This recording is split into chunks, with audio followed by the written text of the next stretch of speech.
Hola, mi nombre es Sergio, me da mucho gusto presentar a nuestra invitada, Lilia García Torres, y pues me gustaría empezar con esta pregunta de De por qué una historiadora va ¿por qué una a El historiadora Salvador. mexicana se va a El Salvador, al pulgarcito de América? Yo, cuando estuve haciendo la licenciatura en estudios latinoamericanos, empezamos a trabajar con imágenes y empezamos a observar cómo tanto las fotografías como las películas son en realidad un motor para pensar la realidad. Entonces, yo quería hacer mi investigación con imágenes, con fotografías, y en alguna ocasión que yo participé en una radio comunitaria, transmitíamos abajo de un kiosco. Entonces alguien llevó, eso fue en los finales de los 90, alguien llevó una revista y aparecía ahí una fotografía de la radio Venceremos y yo decía, es que somos igualitos, o sea, estamos ahí en una cuevita transmitiendo radio, ¿no? Entonces cuando se llegó el momento de hacerlo de la tesis, yo busqué otra vez esta imagen y encontré que había un museo en El Salvador donde albergaba muchísimas imágenes, el Museo de la Palabra y la Imagen, el MUPI, y entonces yo fui a buscar las imágenes. En realidad no sabía mucho sobre la cantidad de imágenes, porque esta para mí fue una guerra en gran parte no solamente armada, no solo un conflicto armado, sino también mediático, fue otra de las trincheras. Entonces decidí buscar una imagen de Radio Venceremos que antes yo ya había visto y descubrí que en realidad esa guerrilla había sido muy mediática. Habían pensado que la cuestión audiovisual, la propaganda, todo podía ser un arma para la revolución. Entonces ellos mismos habían generado muchísimos materiales, tanto fotográficos como de cine y después de video. Entonces decidí ver qué había de todo ese material y hay un museo que es el Museo de la Palabra y la Imagen y ahí pues tienen fotografías que el FMLN, que es el Frente Farabundo Martí para la Liberación Nacional, estuvo formado por 5 organizaciones y cada una de estas organizaciones tenía su propia estructura de prensa y propaganda. Entonces realmente pues ellos documentaron mucho lo que había pasado dentro de la guerra y sobre todo con el punto de vista de ellos como era una autorrepresentación de su lucha. Entonces no solamente era un material sobre el conflicto, sino que era una voz desde el conflicto.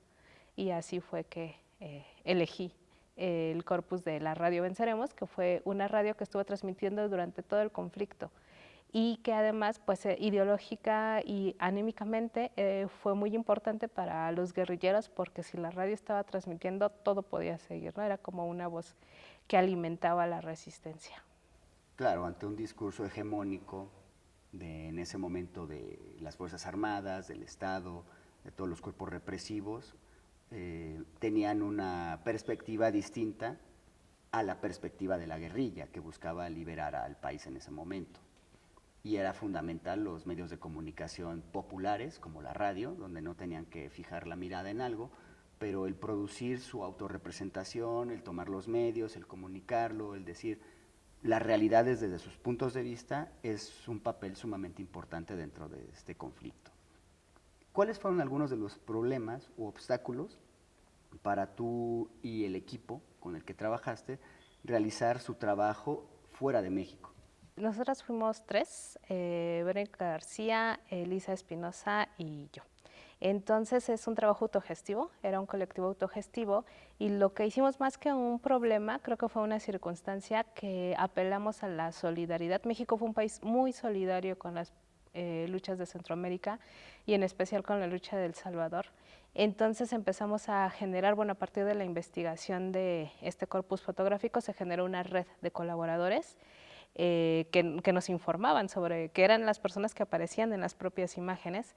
Entonces, cuando esta investigación se acabó y decidimos hacer un documental, a todas estas personas pues les pedimos que nos ayudaran a hacer el documental. Entonces fue como un documental colaborativo, porque ellos mismos pues nos recibían a veces en sus casas o nos brindaban algunas comidas o nos podían brindar algún transporte. Entonces fue como pues lo que se conoce de alguna forma como cine guerrilla, que casi lo haces con tu camarita, tu tripié que no gira muy bien, con el micrófono más elemental, pero creo que la idea es una idea muy interesante porque Lo que nosotros queríamos hacer era, El Salvador después de la guerra tuvo una posguerra muy difícil, conflictos que no se resolvieron, conflictos estructurales que no se resolvieron con el conflicto armado, pues se van sumando también a lo que no se resuelve después de la guerra, ¿no? Que la posguerra quizá fue tan difícil como la guerra, pues toda la violencia que se desató. Entonces, es un país que pensamos nosotros es importante recordar que luchar es algo que no se puede dejar de hacer. Y pensábamos que contar esta historia podía generar o contribuir a la esperanza. Entonces, pues de esa forma se los planteamos a las personas y pues con ellos hicimos este documental. Entonces, no sé si son problemas a los que tú te enfrentas o más bien son las circunstancias de cómo de por sí trabajas con la gente. Claro, porque no estás trabajando con objetos, estás trabajando con personas que tienen pues traumas, pasaron una guerra, entraron en un proceso de posguerra donde el país pues estaba destrozado, las personas también tenían sus propios procesos de sanación. Me imagino que esto fortaleció esas alianzas en el sentido de sanar, entre recordar los lugares, recordar las vivencias, recordar a partir de las fotografías, de los audios que ustedes encontraron en este lugar de resguardo, ¿no?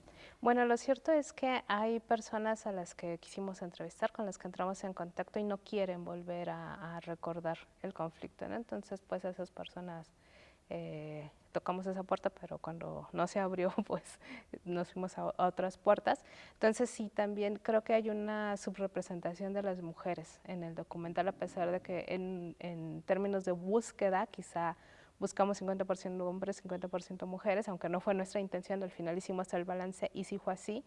Y hubo mucha menos respuesta de las mujeres, tienen más problemas para poder hablar, y por problemas me refiero a una decisión, pero también problemas de logística, ¿no? Problemas de que no me puedo trasladar a ir A la ciudad donde estás. a la ciudad donde estás porque no puedo dejar de trabajar, porque no tengo dinero para el pasaje, porque, o sea, creo que la posguerra también dejó una situación más difícil para las mujeres que estuvieron involucradas que para los hombres, en muchos términos, ¿no?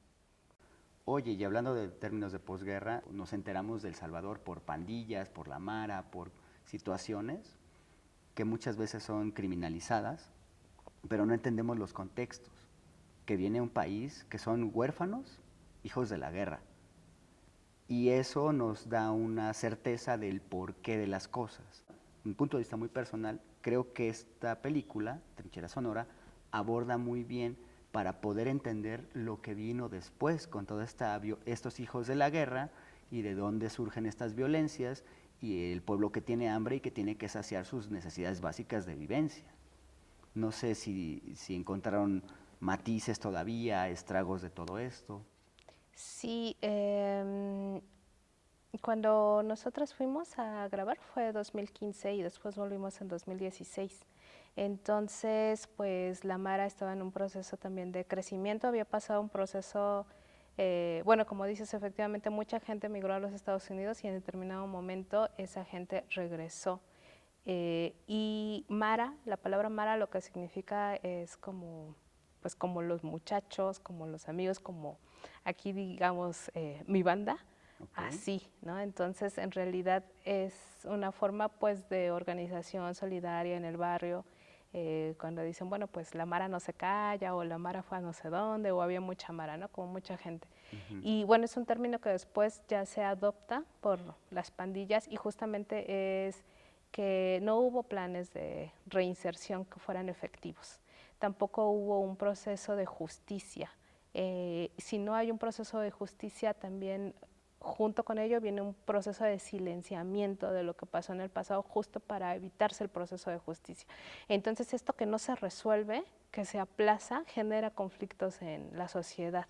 Y bueno, además de la precariedad económica, porque bueno, ellos viven en una economía de guerra, cuando la guerra, y esto implica pues una destrucción de muchas cosas de infraestructura, pero que cuando salen de la guerra se incorporan al neoliberalismo. Entonces eso todavía acentúa porque no resuelve las demandas Si bien hubo una reforma agraria, no fue una reforma agraria que a los exguerrilleros les hiciera sentido. Gente que había crecido siendo guerrillero, pues cuando había terminado el conflicto ya tenía 20 y tantos años y no sabe sembrar, ¿no? O no le hace sentido estar en el campo porque no fue con lo que creció, ¿no? Entonces hay muchos problemas que se van sumando. Y pues claro que cuando llega la gente rechazada del norte, con una estructura más de pandilla, entonces empieza a generar el asunto de las maras, pero ya no como una hermandad de gente del barrio, sino con una cuestión delictiva, porque tampoco hay como muchas salidas económicas o salidas de reinserción, ¿no? Además, pues con un alto grado de violencia de la sociedad que cada momento se va agravando muchísimo más aunado de las políticas neoliberales. Claro. Entonces, en determinado momento, el gobierno sí trató de poder mediar con las pandillas y eso fue muy mal visto por la sociedad civil, porque pues para la sociedad solamente hay como castigo para ese sector. Para ese sector, ¿no? No hay un asunto de cómo resolvemos de verdad un asunto de violencia. Claro. ¿Cómo hacemos que esta violencia baje? Claro. Si no es el camino de la cárcel. Entonces, enfrentarse a que la verdadera justicia no es encerrar a los criminales, sino cómo esto es un problema social y cómo los reintegramos verdaderamente y cómo todo eso atraviesa por hacer que el país funcione. O sea, además es un país que en gran parte vive de remesas, que no está produciendo, que es densamente poblado, que la tierra tampoco da pues como una diversidad de productos, que es también una tierra desgastada.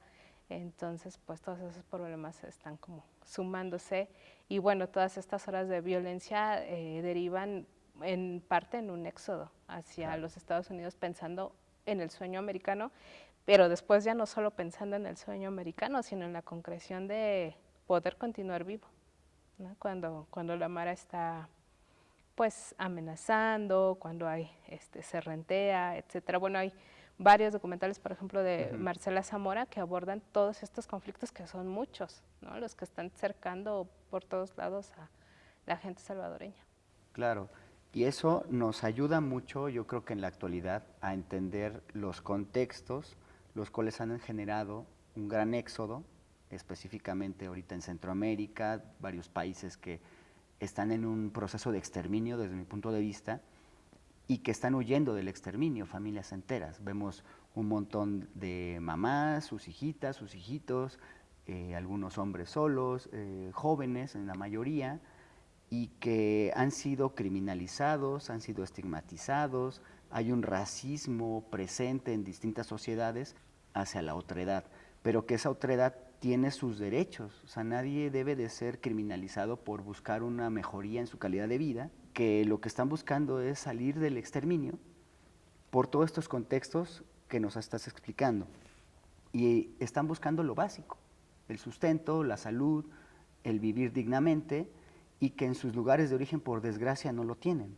Pues es muy mal que se criminalice de esa manera, de diversa índole, y que no se dé las facilidades ni la oportunidad en distintos lugares para que estas personas puedan vivir escapando de esas circunstancias. Entonces, ¿te parece que el cine o el audiovisual percibido, realizado desde la visión latinoamericanista en este caso, es una herramienta que aporte para el cambio social? Sí, yo creo que el cine es sumamente potente, la imagen es sumamente potente, ¿no? Porque no solamente tiene la capacidad de documentar, sino también de representar. Y en ese sentido puede ir tanto con la literatura adelante de, por ejemplo, de la historia o de la reflexión más institucionalizada de lo que está ocurriendo, ¿no? Porque presenta imaginarios, presenta la realidad, pero presenta imaginarios también de otros mundos posibles. Y creo que es muy potente porque puede decir cosas que en otros lugares no se pueden decir. Entonces eso contribuye a modelar una contrahegemonía cultural. Y cuando el paradigma de esa hegemonía cambia, pues también se está pariendo otro mundo posible. Claro, y aparte de que los medios audiovisuales tienen la posibilidad de llegar a un público más amplio, no solamente a la academia o al público especializado, sino que cumplen una función social de comunicar, de representar, de analizar y de que la cabecita te gire posteriormente a la función, ¿no? Entonces creo que es muy potente lo que nos están compartiendo y pues te doy muchas felicidades a ti y al colectivo Ondas de Resistencia por su trabajo realizado y Gracias. pues por estar aquí presentes en la FARO. No sé si gustes comentar algo más con lo que quisiera cerrar esta charla, la primera charla de Cine Encuentros, y para pasar a ver la peli. Sí, bueno, también además de ser potente para pensar el mundo, creo que el audiovisual es potente en tanto se democratiza la forma de hacerse, ¿no? Que cualquiera pueda generar un discurso audiovisual y a partir de eso transmitir las ideas que, las preocupaciones o las aspiraciones, ya sea documental o ficción o el híbrido que se le ocurra, creo que nos ayuda a, es como el sueño de Bertov, ¿no? De tener el cineojo en la cámara del celular. Exacto. Y desde ahí poder dar discursos potentes.